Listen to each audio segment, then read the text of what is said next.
Alright, hello everybody, and welcome back if you watched one of my previous videos. And I'm jumping back into things here with what I'm going to refer to as my personal gaming history. And I'm being joined today by Cartman over here from my Stick of Truth Grand Wizard Edition. Anyway, enough of that. Today I want to be talking about, well, as I said, my personal gaming history. I wanted to do this for a long time, just kind of go chronologically back through my life from when I started with gaming up until today. So, since I have that time limit up against me, and this may go into more than one video, let's get started. So, and I'm having to refer to this old brain up here, and sometimes it lets me down. But I do know that my gaming history began, I want to say, somewhere around about 1982 or 83. At the time, my dad and I lived here in Missouri, but we were up at a place called Lake of the Ozarks. I was in probably second or third grade, and I knew some kids at that time who came from relatively wealthy families. One of them was wealthy enough to have 3 houses, and the main house that they lived in, they had an arcade room. This kid had an arcade room with things like Dig Dug, Tron, Pac-Man, Donkey Kong, all those kind of things. Arcade cabinets sitting in a room in their house. Blew me away. But amongst that kid's family and a couple of the other kids that I knew, I was exposed to consoles such as the Intellivision, the ColecoVision, and the granddaddy of them all, the Atari 2600. I remember loving all of them, and I remember seeing the Atari 2600 in the stores. Somewhere around about that time, I do believe I asked my dad whether or not I could ever possibly get one of these consoles. And so he looked into it and he said, here's what I'll do. This is kind of a typically cliched sort of story of a parent giving a child a bunch of responsibilities, and if you take care of those responsibilities for a set amount of time, we'll talk about it. Well, that's what my dad did. He got a gigantic, like fluorescent green or yellow piece of construction paper, and he put a grid on it with a bunch of responsibilities along the top. You know, make your bed, clean your room, brush your teeth, do your homework, take out the trash, do the dishes, yada yada yada. Several things. And then on the side it was gridded by every day, every week, every other week, once a month, etc., etc. And all I can say is that was the longest month of my life, but I nailed everything that I needed to do to get that system.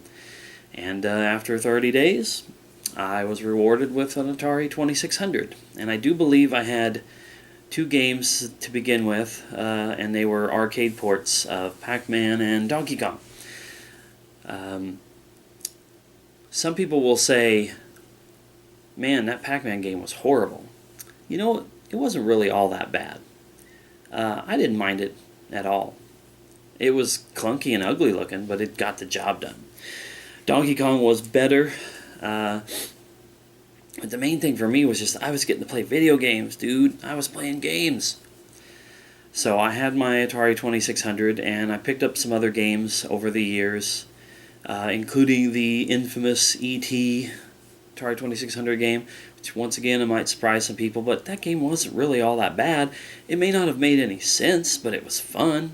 I mean, I was able to beat it quite often. I wasn't on the hardest level, but I was able to complete it all the time. I had a good old time with it. So, anyway. Other games I can remember that I had was like Yar's Revenge, Adventure, the Tank, I think it is, Mega Mania, Haunted House.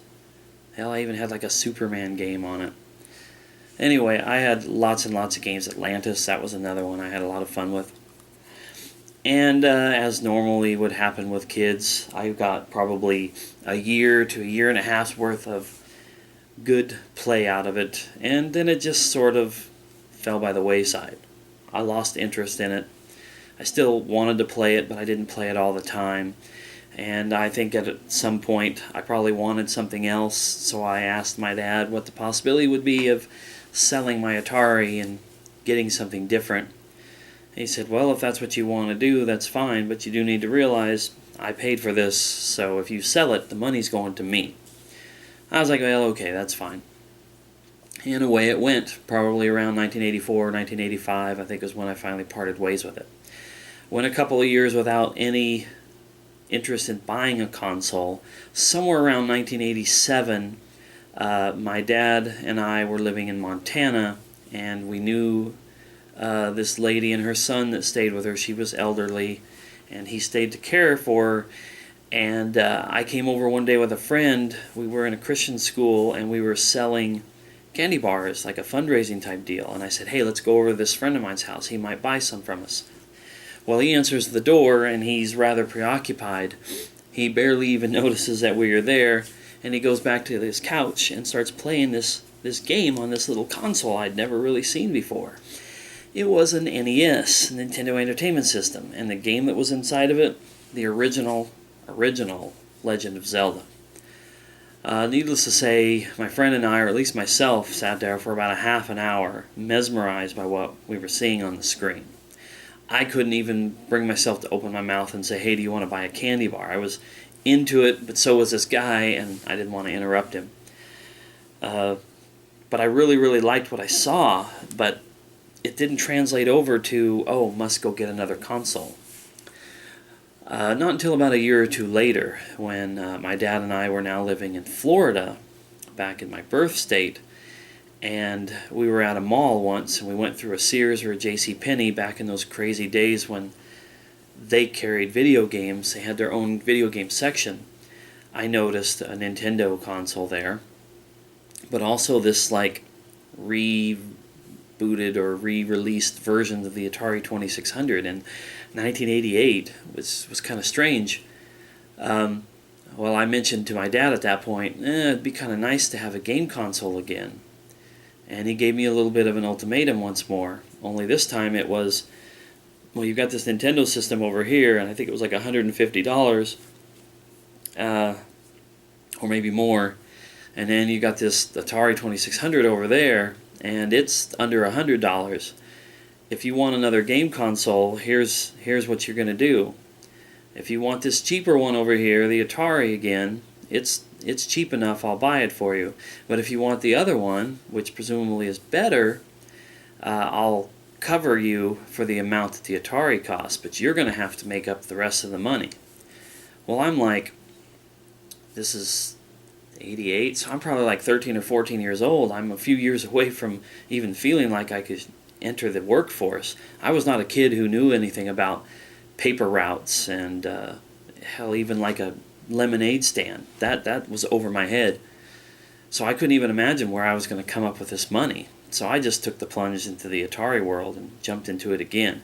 Now let me tell you, that is definitely one of my biggest derp moments, and one of my bigger gaming regrets is not getting in on the Nintendo Entertainment System generation when it was in place, when it was the viable console of the time, the console that saved gaming.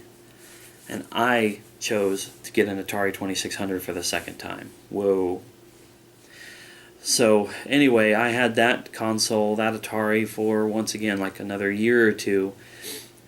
After we were in Florida, we came back to Montana, and somewhere around, I believe, 1990, late 1990, or in 1990, I'm sorry, we were in Montana, and I was living amongst my cousins and the town where my mom and my brother lived.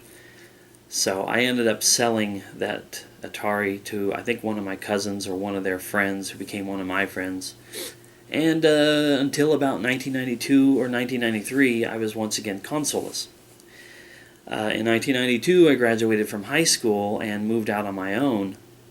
And that began the next part of my journey, which was, as an adult, paying for things with my own money that I worked and earned. So that's when the floodgates opened up, and I started getting just about everything you could imagine. But it started with a Super Nintendo and eventually a Sega Genesis. I wanted to have both consoles because they both had really fun games on them. And I really, really enjoyed it. I had some great times with the Super Nintendo and the Genesis when the Mortal Kombat games were rolling out, and Street Fighter 2 and Street Fighter Turbo and all those different variations. I used to spend a lot of times with some friends named Matt and Mason, friends. They were mutual friends of myself and my brothers, playing those games, and we'd always have more than two people, so two people would be fighting, and then whoever would lose would sit out around and somebody else would jump in. I had so much fun with that. That was a time when multiplayer gaming was fun, when you sat down with a friend right next to you and played Mortal Kombat, Twisted Metal. I'm jumping ahead in generations, but I just miss that kind of multiplayer. Two people or a group who would switch in and out and rotate. So I had a lot of fun with those fighting games, and then eventually I started to discover the real meat and potatoes of gaming in those days, which were the really intense single-player type games that were getting even more engaging than ever before. Games like Chrono Trigger, games like Super Metroid, probably rivals Legend of Zelda: Link to the Past as my favorite Super Nintendo game. I go back and forth between the two. Right now I'm leaning more towards Super Metroid because I haven't played it in so long. Super Metroid, Link to the Past, Super Mario RPG, what an amazing game that was. Years and years and years before I would even know how Squaresoft and later Square Enix had a relationship with Nintendo. They'd made a gigantic game just for that. The strike games, as I like to call them, Urban Strike, Jungle Strike, Desert Strike, those games were really, really fun for me. The Shadowrun games. Shadowrun something the whole Shadowrun concept is something I'll be touching on in another video at another time, but the games, the Shadowrun games for Super Nintendo and Sega Genesis were different, so they gave you two different Shadowrun experiences. Great stuff. Wow, I should have prepared better for my games from those consoles that I really liked. Comix Zone on the Genesis, even though I was really bad at it, I loved that game. The early 90s were just awesome for me. Rental stores, going to pick up new Super Nintendo and Genesis games to rent from a Blockbuster or from some of the local ones in Montana, because that's where I was at the time. It was just good times. I miss those times really, really badly. I miss my friends and all that stuff that was going on around that time. Just to be a young adult again would be amazing. The Super Nintendo and the Sega Genesis carried me through the first half of the 90s, but the latter half of the 90s is when yet another part of the journey begins for me, and I'm going to pick that up in the next video because I know I'm cutting it kind of close right now. I don't want to go over my 15-ish minute time limit. So if you like what you've heard so far, come back and join me for part 2 of the Red Shadow's personal gaming history. See you in the next one.